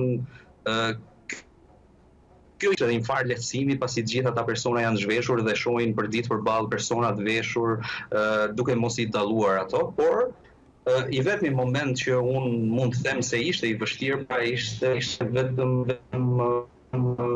momenti kur ne do duhet të zhvishim pasi ashtu. Jul, do të ndërpres sepse kemi një vështirësi në komunikim, zëri yt nuk vjen ashtu siç duhet në transmetim. Nderuar shikues, jam në komunikim me kolegun Julian Kasapi, i cili sot, gjatë ditës së sotme, bashkë me kolegun Endrit Myftari, u futën në spitalin Covid-1, pra atë që njihet si infektivi këtu në kryeqytet. Kolegu Kasapi po na tregon se si e ka përjetuar këtë, pra si gazetar, por edhe në aspektin emocional. Po, Juli, tani të dëgjoj më qartë. Atëherë Arlind, po ju thoja se i vetmi momenti i vështirë në hyrjen tonë, hyrja nuk ishte as pak e vështirë, por i vetmi momenti ishte dalja nga Covid-19, ku një procedurë mjaft e rëndësishme dhe tejet e rrezikshme ishte pra momenti i zhveshjes, heqjes së rrobave speciale pra në të cilat ne ishim futur, kjo edhe për shkak të kontaminimit, por edhe të pajisjeve të cilat të përdornin. Pra kishte një metodë ose një mënyrë për se si duhet të zhvisheshim. Jul, ne gjatë gjithë kësaj kohe kemi marrë dëshmi, kemi parë në shumë media mesazhet e përcjella nga vetë pacientët që po marrin trajtim në spitalin infektiv pra tek Covid-19. Çfarë peti sot, çfarë patë mundësi që të marrësh nga këta pacient apo njerëz të cilët po trajtohen aty?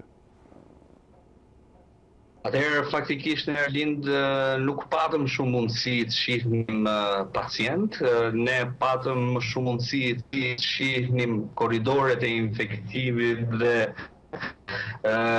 se sa mirë ishin llakat, ndonë se patëm një moment ku futëm në njërin prej pacientëve, sipas doktoreshës zonjës Çomo, ai ishte në një gjendje mjaft të rëndë, por ai komunikonte, por ne nuk na u lejua pra që të flisnim me të, thjesht pati një moment përshëndetje me doktoreshën dhe më pas thjesht korridoret dhe dyer që mbylleshin.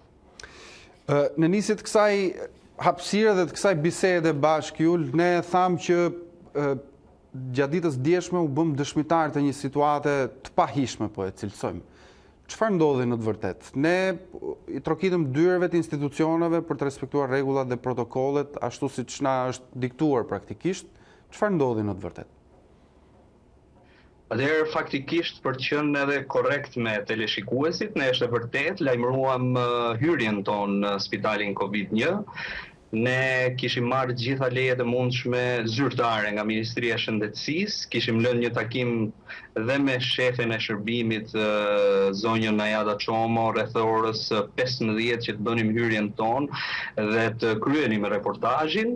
Rreth orës 17:12 minuta pasi ne kishim anoncuar pra hyrjen tonë, na u komunikua se nuk do të hynim.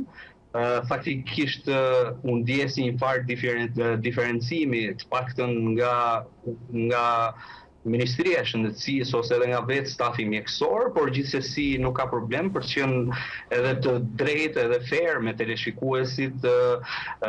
Ne nuk është se dështuam, ne bëm detyrën tonë, shkuam aty, por kjo detyrë faktikisht na u ndërpre për motive që ende nuk i dim cilat janë këto motive, por paktën ne arritëm që të futeshim sot dhe të kryenim detyrën tonë për aq sa na u lejua. Pra, edhe sot, edhe gjatë ditës sotme, ne thuajse u lejuam zero që të hynim aty dhe faktikisht kjo është pak e shëmtuar për të thënë, por gjithsesi ishte diferencuese, duke marrë parasysh dhe kolegët tanë, cilët kanë bërë punë shkëlqyer, pra kur janë futur në brendësi të Covid-19-shit, janë për të përgëzuar, por nga ana tjetër u ndjem të diferencuar nga autoritetet apo dhe nga Ministria e Shëndetësisë apo dhe nga vetë spitali infektiv. Por gjithsesi ne arritëm të kryejmë misionin. Jul, besoj më dëgjon, apo jo? Të dëgjoj.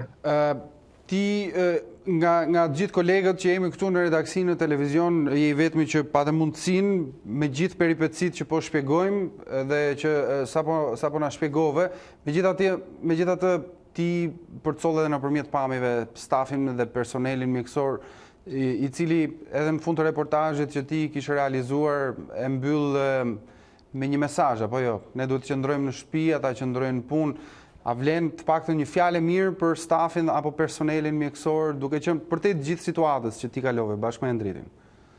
Dhe Lind, të vetmet fjalë të mira janë për stafin mjekësor, për infermierët, për doktorët, të cilët ndonë se ne i pam që në disa raste edhe nuk është se ishin pajisur mirë me maska, por mund të themi se ata janë heronjtë e vërtet.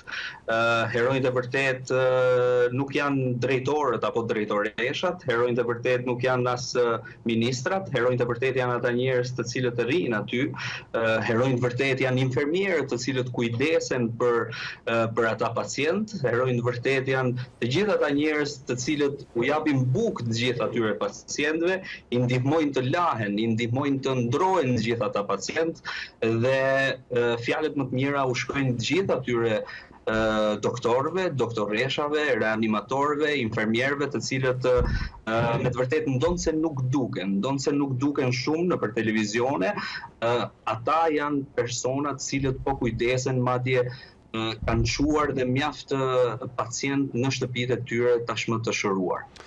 Jul, unë së bashku me Endritin dhe në emër të gjithë kolegëve urojmë që të kaloni një situatë të lehtë, tashmë ju jeni në karantinim dhe shpresojmë që bashkë të jeni me reportazhe dhe materialet të tjera pranë publikut ashtu si përherë. Faleminderit.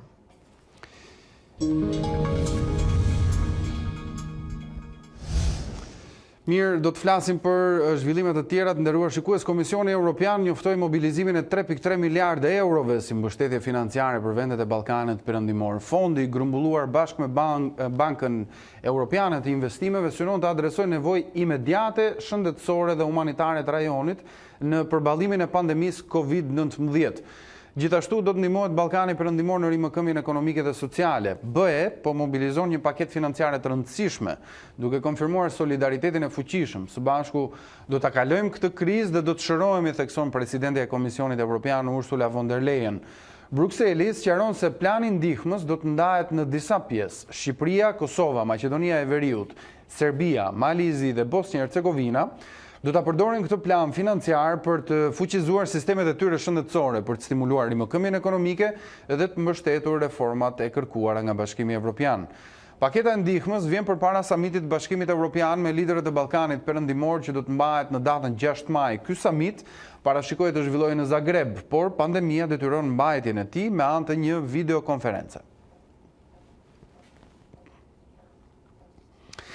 Amerikanët e infektuar nga koronavirusi janë më shumë se 1 milion dhe përbëjnë një të tretën e popullsisë globale të prekur nga pandemia. Mbi 58.000 vetë ndërkohë kanë humbur jetën në 2 muaj, më shumë se në 2 dekada të luftës me Vietnamin. Më shumë amerikanë kanë humbur jetën në 2 muajt e fundit sesa përgjatë 2 dekadave të luftës në Vietnam. Konstatimi tragjik që nxjerr në pa impaktin shkatërues të pandemisë së COVID-19 në Shtetet e Bashkuara vjen ndërsa vendi konfirmon më shumë se 58.300 viktima nga virusi pandemik. Personat e infektuar janë tashmë mbi 1 milion dhe përbëjnë një të tretën e popullsisë globale të prekur nga koronavirusi. Panorama bëhet edhe më e zymt ndërsa këshilltari më i lartë i shëndetësisë në Shtëpinë e Bardhë, mjeku Anthony Fauci, paralajmëroi se pandemia është ende larg fundit. Është e pashmangshme që virusi të kthehet e madje të mos zhduket fare gjatë verës. Shtetet e Bashkuara do të përjetojnë një vjesht të keqe nëse shkencëtarët nuk gjejnë një trajtim efikas. 2 faktorë që justifikojnë numrin e lartë të rasteve në Shtetet e Bashkuara janë popullsia e lartë prej 330 milion banorësh dhe numri i madh i testeve që po kryhen. Vendi ka testuar 5.7 milion vetë në 2 muaj dhe siç tha presidenti amerikan Donald Trump, pritet që së shpejti ta çojë numrin në 5 milion teste në ditë. E vetmi arsye që Shtetet e Bashkuara kanë mbi 1 milion raste me koronavirus është pasi ne po testojmë shumë më mirë nga çdo vend tjetër në botë. Vendet e tjera janë shumë larg nesh për sa i takon testimit. Kreu i Shtëpisë së Bardhë po mendon të testojë edhe pasagjerë të fluturimeve ndërkombëtare, ndërkaq presidenti urdhëroi që impiantet e paketimit të mishit të qëndrojnë të hapura për të shmangur një krizë ushqimore. Ai nxiti zbatimin e një ligji të kohës së luftës me Koren që detyron vijueshmërinë e funksionit të impianteve. Kjo pavarësisht faktit se 3.300 punonjës të industrisë janë infektuar me COVID-19 dhe 20 kanë vdekur. Remdesivir po jep rezultat në kurimin e pacientëve të infektuar me koronavirus. Konfirmimi ka ardhur nga virologu i njohur amerikan dhe njëkohësisht drejtuesi task force-s kundër pandemisë Anthony Fauci. Pavarësisht se Organizata Botërore e Shëndetësisë konfirmoi zyrtarisht ditën e parë se ky ilaç nuk është efikas, Fauci pohoi se testimet klinike dhanë rezultate pozitive. Pacientët me simptoma të rënda të koronavirusit janë shëruar më shpejt me remdesivir se sa me ilaçe të tjera. Konkretisht, ka shkurtuar kohën e rekuperimit të tyre nga 15 në 11 ditë. Niveli i efikasitetit mbetet në 31%, por virologu thotë se kjo është provë që ilaçi mund të bllokojë virusin. Organizata Botërore e Shëndetësisë në një dokument zyrtar këshillonte që remdesivir të mos përdorej pasi shkaktonte efekte anësore.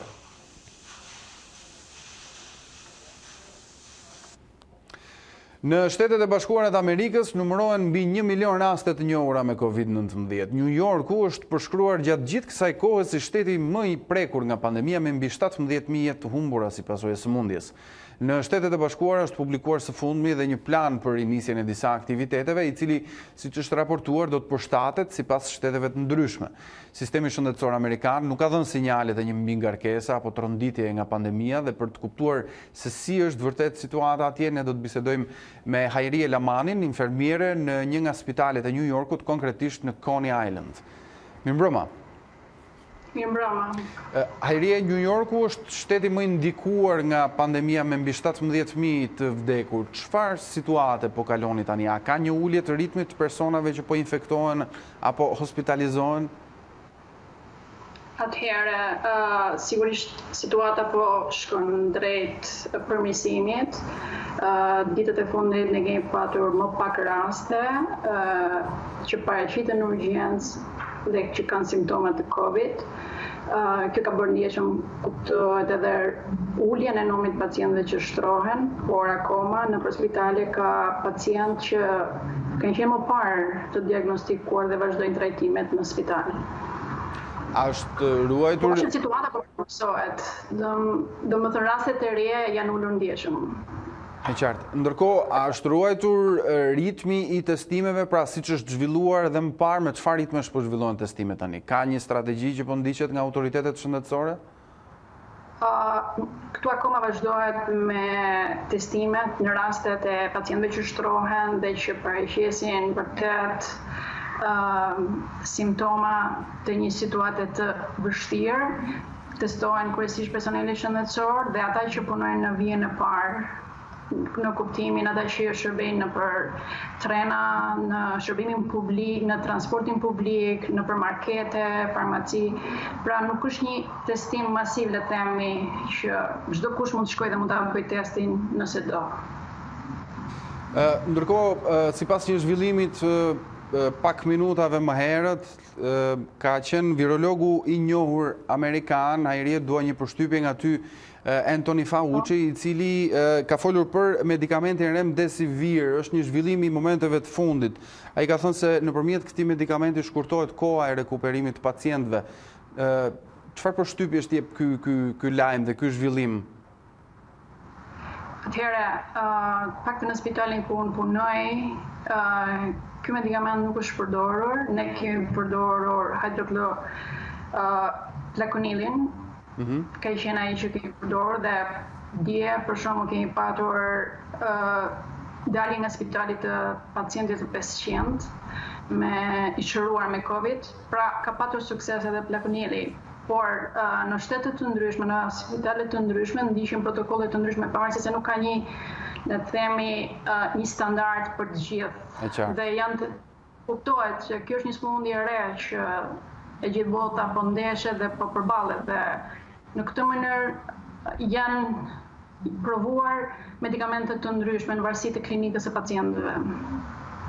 Por sigurisht është një lajm i mirë sepse shkurton kohën e qëndrimit në spital, edhe në këtë mënyrë ulet ngarkesa në sistemet shëndetësore.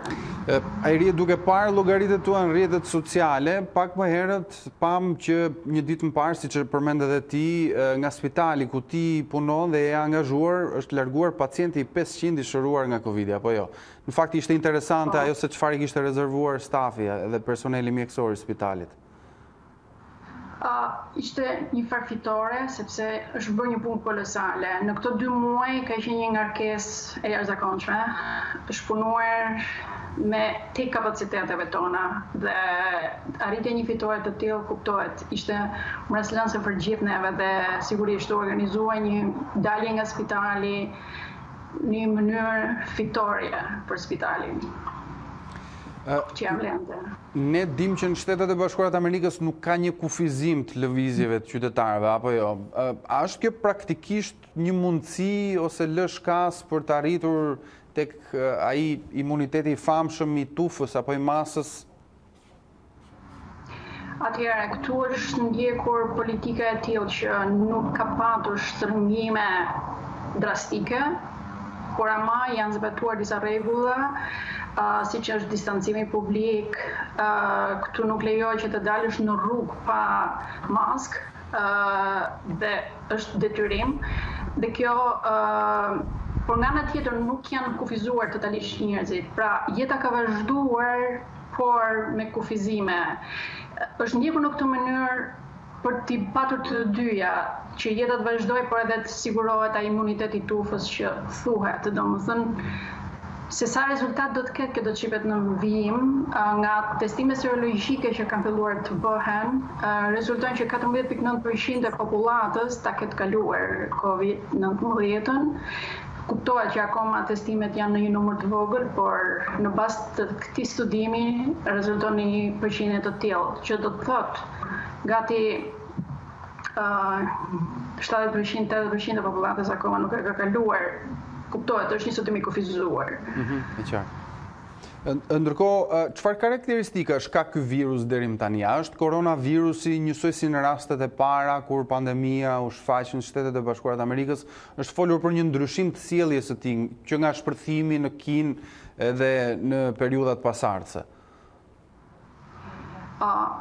Fillimet e para kuptohet, ishte e vështirë diferencimi ndërmjet koronavirusit edhe gripit të thjeshtë, sepse ishte edhe sezoni i gripit dhe shfaqen në ato forma, por ka pas edhe raste totalisht ekstreme, ku pacienti është paraqit në spital, prodhimi i këmbës dhe ka rezultuar në trombozë masive si pasojë e COVID, ose pacienti është shfaqur në spital thjesht për një rritje të vlerës së sheqerit në një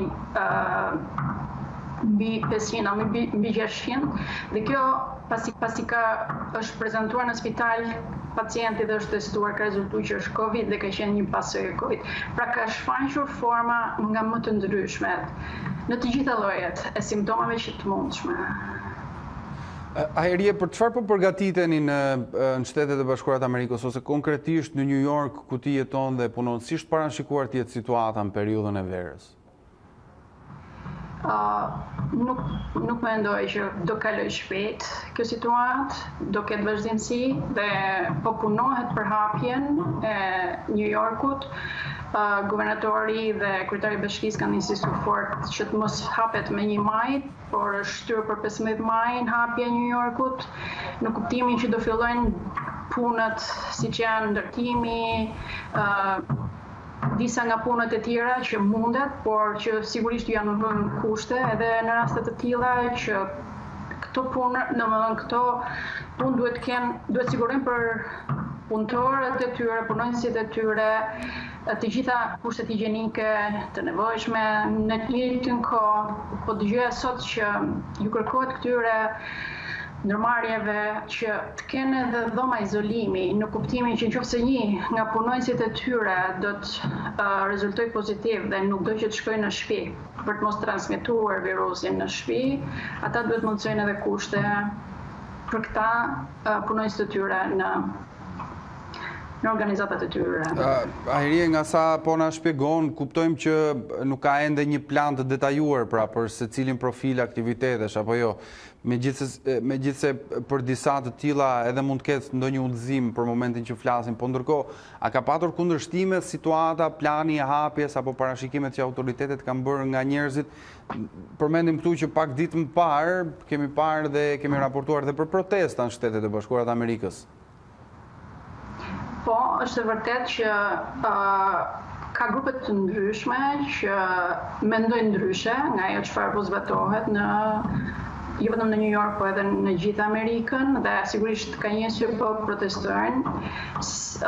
Secili e shikon nga këndvështrimi i tij personal dhe rrethit më të ngushtë, familjar ndoshta, por drejtuesit po mendojnë më gjerë. Është menduar shëndeti i popullatës përpara ekonomisë. Sigurisht janë suportuar ata që janë në nevojë, qoftë në ushqim, qoftë dhe me pagesa, dhe po punohet që hapja të vinë në një moment ku sigurohet sa më shumë shëndetësia e popullatës. Për këtë po luftohet shumë. Sigurisht njerëzit, ata që nuk kanë patur kontakte me virusin, e kanë vështirë për ta kuptuar, sepse kuptohet, jemi në një luftë me një armik të padukshëm. Vetëm nëse kalon nëpër spital dhe shikon situatën e pacientëve, atëherë kupton se për çfarë po luftohet, sepse po të dalësh në rrugë, ti nuk e sheh, domethënë çfarë ndodh. Nuk e ndesh virusin në rrugë. Prandaj njerëzit e kanë të vështirë për ta pranuar këtë gjendje. Në fakt, si është një ditë në pavionet e një spitali infektiv? Praktikisht gjithë spitalet janë kthyer në spitale Covid apo jo? E vërtet, neve nuk është se kemi ndarje të tilla, por unë jam shërbimi në urgjencës dhe pacienti paraqitet në urgjencë me simptoma që ka, për arsyeën që paraqitet, dhe më pas bëhet diferencimi dhe testimi. Nëse pacienti referon simptoma që shkojnë për sëmundjen e Covid, atëherë bëhet testimi dhe bëhet trajtimi në këtë prizëm. Në rast të kundër pacienti diferencohet, sepse kemi zona që mbahen të pastra në këto momente për pacientët e tjerë. Më pas, në varësi të testeve që bëhen, rezulton, sepse këta pacient bëjnë grafi mushkrije, bëjnë testin swabim ose atë tamponin që quhet, edhe kur shikohen arsye për të vazhduar më tej me testet e ndryshme, shkohet me skaner dhe me gjitha ekzamenimet e tjera për të finalizuar me diagnozën Covid. Në aspektin njerëzor, Herje, besoj ti punon me orare të zgjatura sepse situata e kërkon pra punën në një mënyrë të tillë. Në aspektin njerëzor si është? Çfarë situate tregojnë këto korridoret, sallat, dhomat gjatë gjithë kohës? Ti je në kontakt dhe në kontakt vizual kryesisht me to? Situata në fillim të prillit ka qenë vërtet jashtëmase e vështirë. Më besoni që ato ditë të gjithë monitorët e pacientëve u shtonin nga mungesa e oksigjenit këtyre pacientëve.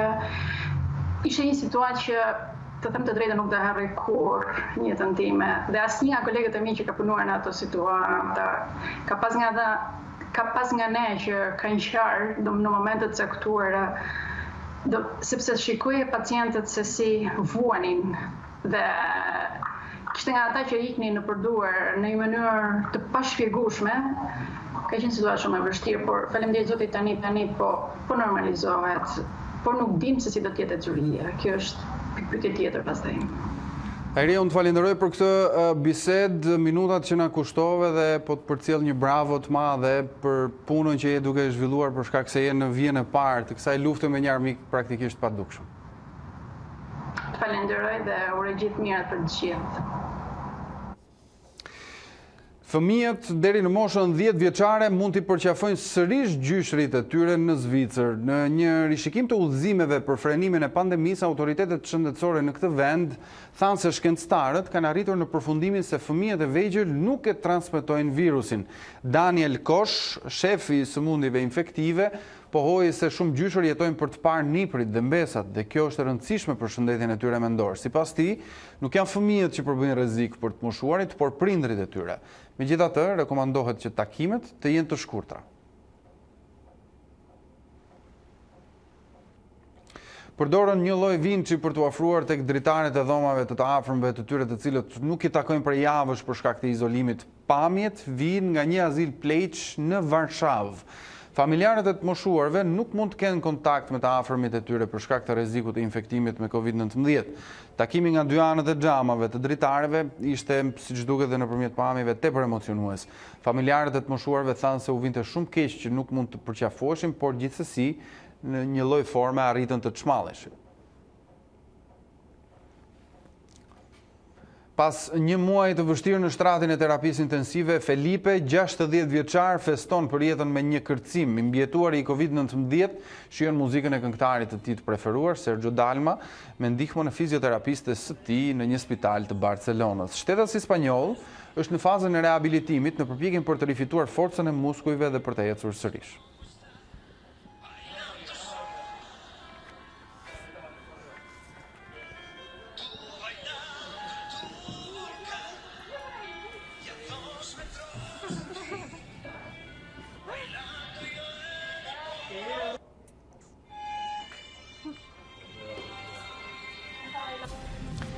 Me këto zhvillime, këto informacione ne kemi mbritur në fund të kësaj hapësire speciale. Ishim në ditarin e mbrëmjes këtu në A2CNN, kushtuar situatës pandemisë dhe koronavirusit në vendin tonë dhe më gjerë. Kemi mbritur në çastet e fundit të kësaj hapësire, por përpara se të ndahemi, ju kujtoj si gjithnjë që të klikoni dhe faqen tonë të internetit a2cnn.com, ku do të gjeni të përditësuara zhvillimet kryesore nga vendi, rajoni dhe bota, por gjithashtu na gjeni në rrjetet sociale, Facebook, Instagram apo YouTube. Unë ju falenderoj për vëmendjen, ju uroj një natë të qetë.